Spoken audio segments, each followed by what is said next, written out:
everybody, Nikolai here, back again with you. IFX Expo Dubai, day 2. I'm here with James from Scope Markets. James, nice to see you. Yeah, thanks for having me. Thanks for coming over and spending some time with us. I guess first question right off the bat, what are your impressions of the show? This is day 2. Yeah. First time we've been able to meet face to face in probably almost 2 years. Yeah. And do business. What are your impressions? Well, number one, it's perfect just to see other people and have that interaction that we haven't been able to have for a long time.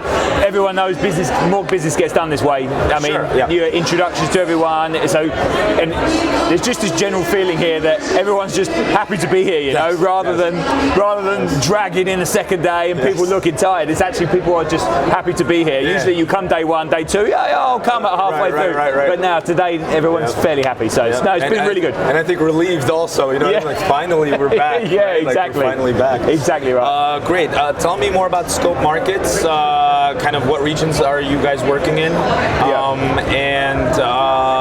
Kind of what's new on your roadmap? What's coming soon? Kind of which specific markets you're focused on in terms of financial products? You know, give me the spiel. Yeah. So obviously we're growing pretty well. I mean we're COVID pandemic doesn't necessarily hit us too badly. You know, a lot of brokers, it tends to enhance business. People have been at home, been looking for something else to do, and that kind of has helped us. And the key thing for us is education. So we're in certain regions of the world. So Africa is a big area for us. Kenya especially is a massive market, and the appetite in Kenya for educating yourself to do something like trading is absolutely massive. And what's really interesting in Kenya is what we find is there's the knowledge levels, the base knowledge levels are actually really quite high. Interesting. And I found that I've worked in the industry for 20 years, all the time in London. So, and Kenya feels like the UK did 15 years ago. Really? Yeah, and but the knowledge levels, the base knowledge levels are that little bit higher because the industry's been around for such a long time now. So we've got so much in terms of trying to educate people, trying to give them the leg up. But of course, it's you have to walk the tightrope.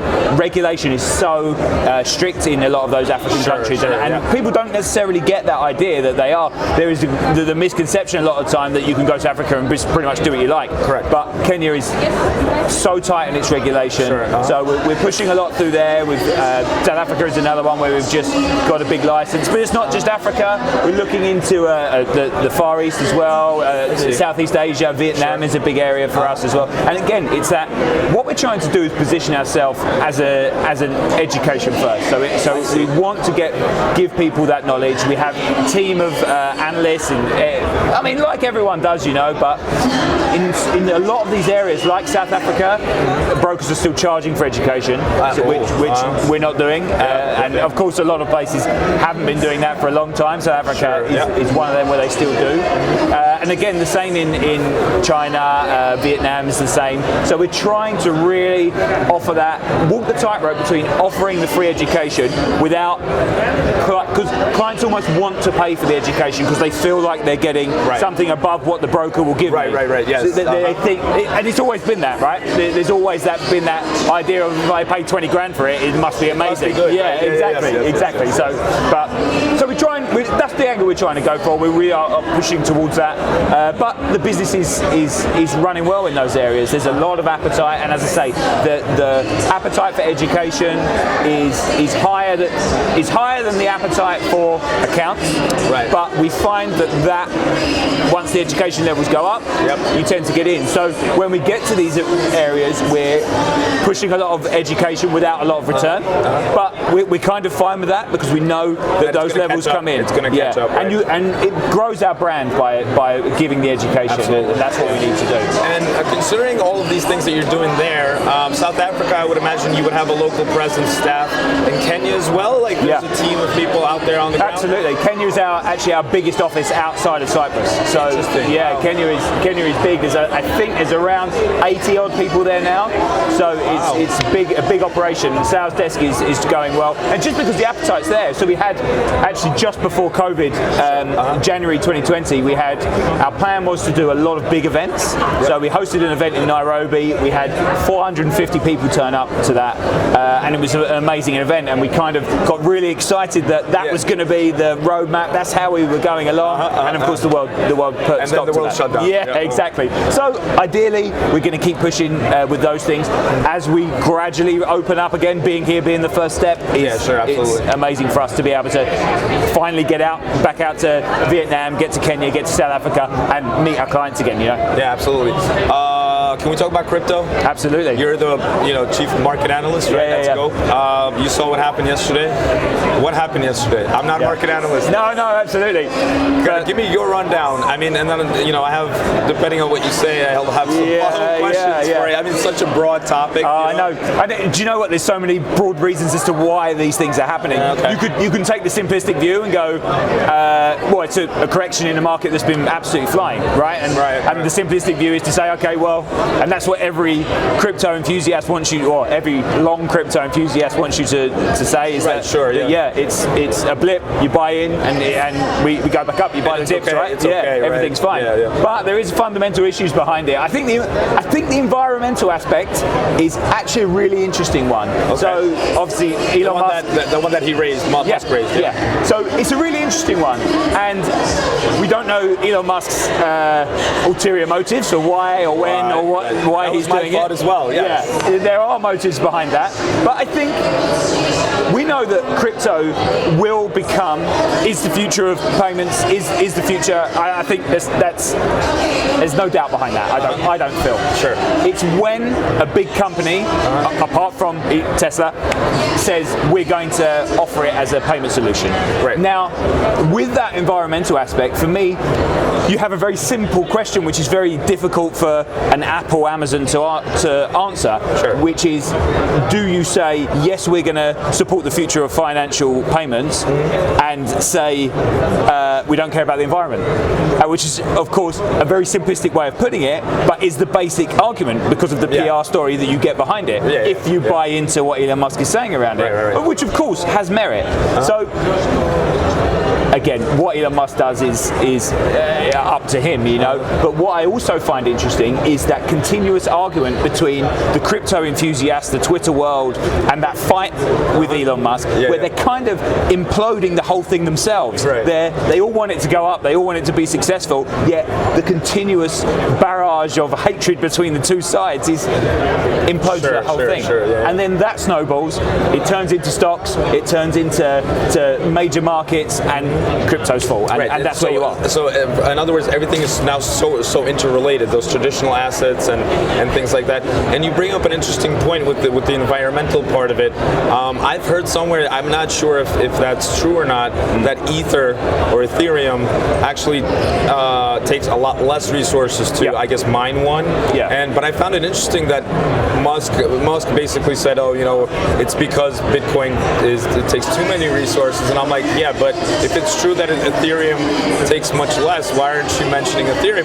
And that goes to your ulterior motive sort of point, right? So there must be something else. And he sells electric cars. There must be something else behind this, So I mean, the guy sells electric cars for a living, so there is an ulterior motive in there, and environment is everything. And of course, the whole point is, we're not going to support Bitcoin anymore. But you're right.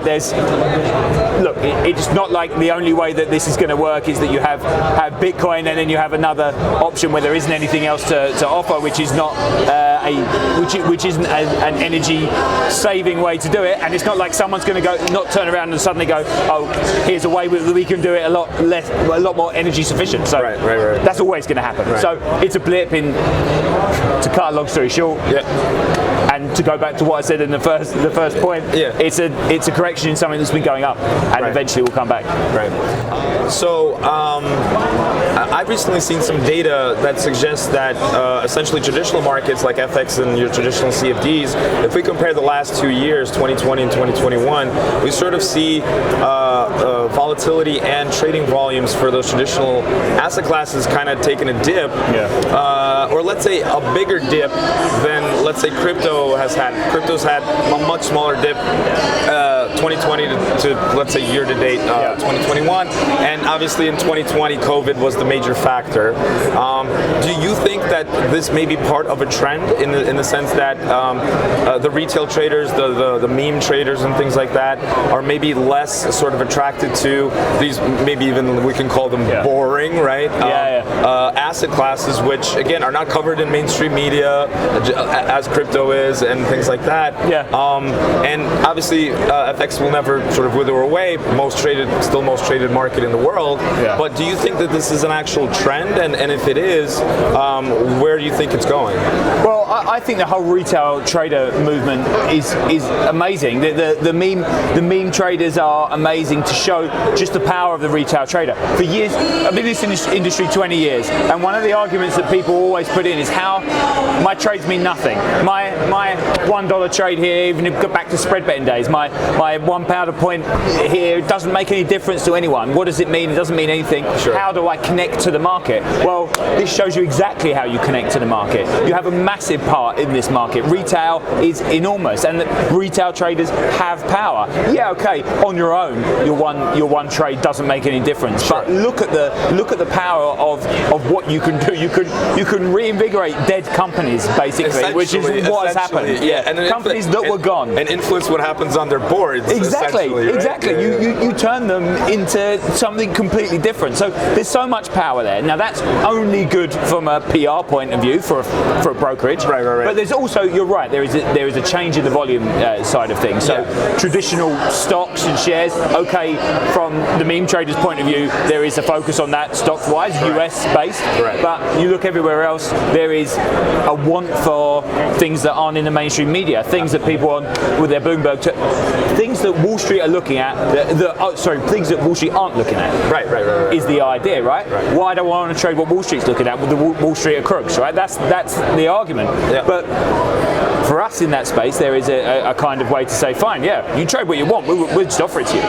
You want education, we'll educate you how to not lose all your money and how to do it safely, but you trade what you want. We love the power that you can have behind this. So there is a change, and I think there is a change in terms of the volume side of things.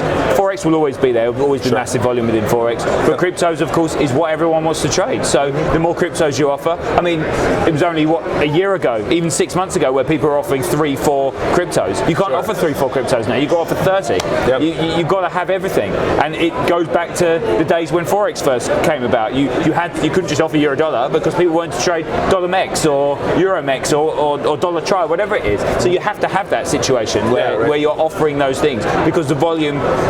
What's important is the volume is changing. Yes, the volume changes are there, but it swings around. These things become fashionable, and maybe also cyclical in the sense. Absolutely, right? Absolutely. In that sense. Last question on crypto. Obviously, there's crypto regulation. There's some crypto regulation in the States. There is a lot of it now in the UK, which is very restrictive in a sense. There's some of it coming about in other countries. Do you think that the sort of the future where we do end up with regulated jurisdictions for crypto, meaning like some kind of full scope regulation, do you think that that's going to sort of hurt trading volumes or actually help? I mean, I think we've seen the same thing, because derivative trading in general has been hit by regulation. And all it does is push people to do it in non-regulated entities. So I don't see a difference in crypto, because crypto's even more popular than Forex and CFD trading was back when it first started. So crypto is this, with the rise of social media. I mean, spread betting and CFDs didn't have social media when they first were there. Crypto does, and it's spread so much quicker. So I don't think there will be. I think people will always find a way to trade it. And even now, as I said, one of our biggest areas is Kenya. But we can't trade for cryptos in Kenya. We can't. The regulation's really, really tight. What we just look to is there are some regions where regulation is stepping in. We know that's happened in China in the last few days, which is another reason we've seen such big falls.